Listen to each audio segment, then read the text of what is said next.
अगर बीबीसी का जहां ये डॉक्यूमेंट्री बनी उसका मुख्यालय हिंदुस्तान में कहीं होता तो ईडी, मान लो ईडी बिजी है तो सीबीआई बिजी है तो इनकम टैक्स बिजी है तो एसएफआईओ बिजी है तो डीआरआई बिजी है तो लोकल पुलिस भी मान लो बिजी है तो ट्रोल आर्मी। अभी जो आपने सुना कि कांग्रेस के प्रवक्ता ने बीबीसी के लिए भविष्यवाणी की थी या यूं कहें कि चिंता जताई थी, वो सच साबित हुई। यानी बीबीसी के दफ्तर पर आखिरकार आयकर विभाग की टीम पहुंच ही गई। 14 फरवरी को जब देश भर में प्यार मोहब्बत का बुखार था, इसी बीच बीबीसी के लोगों के लिए ये दिन डरावना साबित हो गया। मीडिया रिपोर्ट के अनुसार बीबीसी के दिल्ली और मुंबई के दफ्तर पर आईटी की टीम पहुंच गई।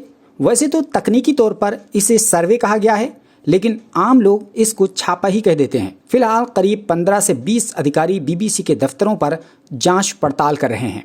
दफ्तर के अंदर आने और बाहर जाने पर भी रोक लगा दी गई है और कर्मचारियों को घर भेज दिया गया है। उनके फोन वगैरह जब्त कर लिए गए हैं। बीबीसी के लंदन हेडक्वार्टर को भी आयकर विभाग के सर्वे की जानकारी दे दी गई है। वहीं बीबीसी पर आईटी के सर्वे की खबर के बाद कांग्रेस पार्टी ने इसे अघोषित तौर पर आपातकाल बताया है। कांग्रेस को खुद नहीं समझ में आ रहा कि बीजेपी आखिर चाहती क्या है। यहाँ हम जेपीसी की मांग कर रहे हैं अडानी के मामले में, और वहाँ सरकार बीबीसी के पीछे पड़ी हुई है। विनाशकाले विपरीत बुद्धि।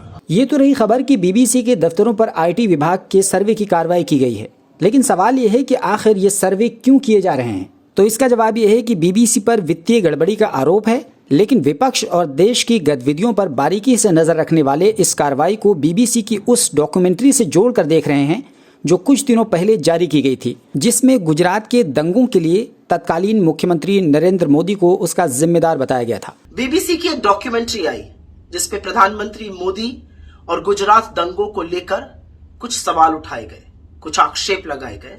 उस डॉक्यूमेंट्री को बैन कर दिया गया, लेकिन ठीक 29 दिन बाद चिरपरिचित स्क्रिप्ट के अंदाज में प्रधानमंत्री मोदी का सबसे प्रबल फ्रंटल इनकम टैक्स बीबीसी के दफ्तर आज इंडिया में पहुंच गया। कहते हैं रेड नहीं हुई, हमने सर्वे किया। आपने जो भी किया, आपने दुनिया को दिखा दिया कि आप वाकई में बौखलाए हुए हैं, घबराए हुए हैं, क्योंकि जो आपने किया है वो एक घबराया हुआ तानाशाही करता है। जहां तक इसकी टाइमिंग पर सवाल उठाने वाली बात है, तो कोई और क्यों कहता है कि बीबीसी की डॉक्यूमेंट्री वाले लिंक पर पाबंदी लगाने की वजह से सर्वे किया जा रहा है। ये तो बीजेपी के प्रवक्ता गौरव भाटिया ने बीबीसी की डॉक्यूमेंट्री का जिक्र छेड़कर खुद ही इस सर्वे को डॉक्यूमेंट्री से जोड़ दिया और ये साफ कर दिया कि इस सर्वे का डॉक्यूमेंट्री से ही संबंध है। यानी उन्होंने सेल्फ गोल कर दिया। यही नहीं, बल्कि गौरव भाटिया ने यह भी कहा कि इंदिरा गांधी ने भी बीबीसी पर बैन लगाया था। तो सवाल यह है कि क्या इंदिरा गांधी आपके लिए मानक और स्टैंडर्ड हैं कि उन्होंने जो कुछ काम किया था वही काम आप भी करेंगे? उन्होंने तो इमरजेंसी भी लगाई थी, तो क्या आप भी इमरजेंसी लगाने वाले हैं? आपको बता दें कि इंदिरा गांधी ने 1970 में करीब 2 साल तक बीबीसी पर पाबंदी लगा रखी थी। उसके 3 साल बाद 1975 में इमरजेंसी लगा दी गई थी। तो क्या मोदी सरकार 3 साल बाद यानी 2026 में इमरजेंसी लागू करने वाली है? क्योंकि अगर इतना ही इंदिरा गांधी के रास्ते पर चलने का शौक है तो फिर चलिए, लेकिन याद रखना होगा कि इसी सनक और पावर की हनक के कारण उनकी सत्ता भी चली गई थी। अगला सवाल यह है कि बीबीसी की डॉक्यूमेंट्री को देखने से अगर देश की सुरक्षा व्यवस्था को खतरा पैदा हो जाता, तो अब तक बड़ी संख्या में लोग स्क्रीनिंग लगा कर देख चुके हैं और हजारों लोगों को दिखा चुके हैं। लेकिन कहीं से कोई ऐसी खबर सामने नहीं आई जहां लॉ एंड ऑर्डर की कोई समस्या पैदा हुई हो। इसके अलावा अगर बीबीसी विश्व की सबसे भ्रष्ट और बकवास कॉरपोरेशन है, जैसा कि गौरव भाटिया ने अपने बयान में कहा, तो क्या ये बयान सबसे निचला स्तर नहीं दिखाता है कि आप ये सब कुछ कहकर अपनी छवि दुनिया में किस तरह पेश कर रहे हैं?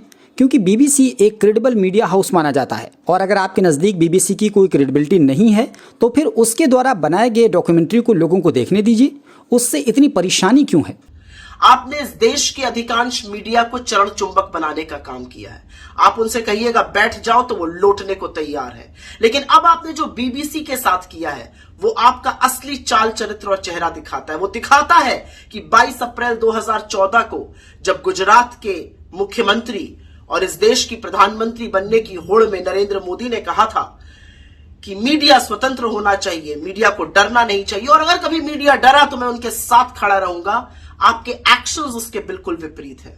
आप मीडिया के ऊपर रेड करते हैं, लेकिन कहां तक सवालों से बचिएगा? इस पूरे देश पर आप इनकम टैक्स की और ईडी की और सीबीआई की रेड करा दीजिएगा। इसी तरह एक सवाल और कि अगर ये आयकर विभाग का सर्वे था तो इतनी जल्दी बीजेपी को रिएक्शन देने और आक्रामक बयानबाजी की जरूरत क्यों पड़ गई?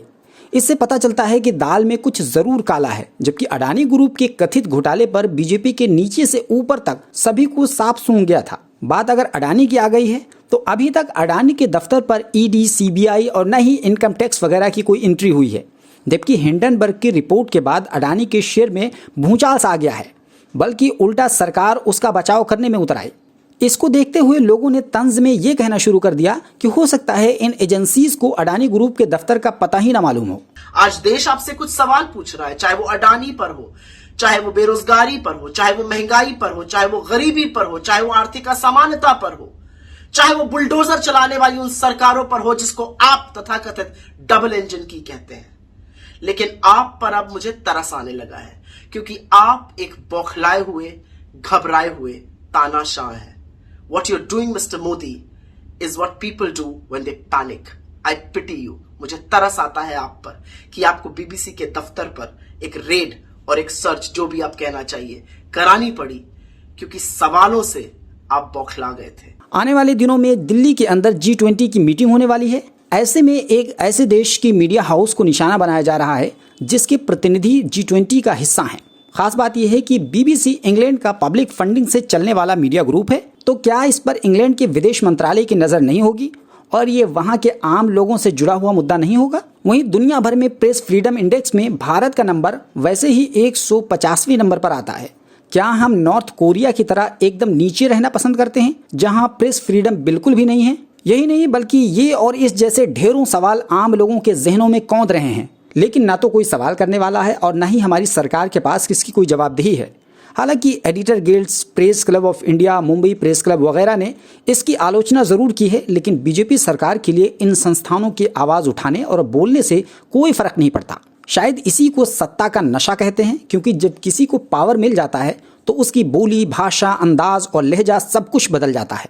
लेकिन इस 2 कौड़ी के इंसान को शायद इस बात का एहसास नहीं है कि हिटलर, मुसोलिनी जैसे बड़े बड़े तानाशाह मिट्टी में मिल गए, क्योंकि अहंकार का अंत बुरा ही होता है। वैसे आप इस पूरे प्रकरण को किस नज़र से देखते हैं हमें कमेंट बॉक्स में ज़रूर लिखिए, और हमारे चैनल पर पहली बार आए हैं तो प्लीज़ ज़रूर सब्सक्राइब कर लीजिए। बगल में घंटी का निशान बना होगा, उसको दबाकर ऑल पे सेट कर लीजिए, ताकि जैसे ही वीडियो अपलोड हो फौरन इसकी जानकारी आपको मिल जाए। Alpha hospital and trauma centre, engineering college चौराहा, सीतापुर रोड, लखनऊ।